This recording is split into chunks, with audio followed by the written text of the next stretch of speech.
Man, Street Fighter is the only series to have a sequel which had its own series. Most people never played or even heard of Street Fighter 1. I almost wondered why they even bothered to call it Street Fighter 2 on the home consoles. They could have just called it Street Fighter. Kinda like with Final Fantasy VI, they ignored the missing sequels and just called it 3.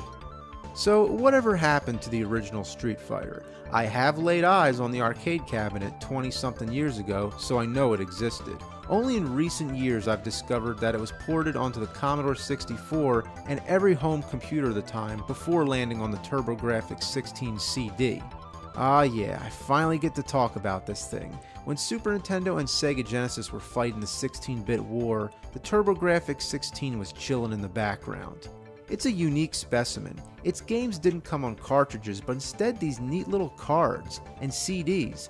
The CD unit was sold separately, and it was the first CD game console, at least in North America, so the technology didn't quite catch on yet. In combination with that, most people owned either a Super Nintendo or Sega Genesis. Not only would you have had to own a TurboGrafx 16, you'd have to buy the CD attachment too, so it's no wonder no one played the first Street Fighter game. And to be even more elusive, they changed the fucking title to Fighting Street. That doesn't make any sense.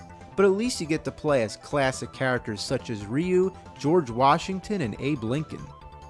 The mystery is solved, we're finally playing the original Street Fighter. And guess what?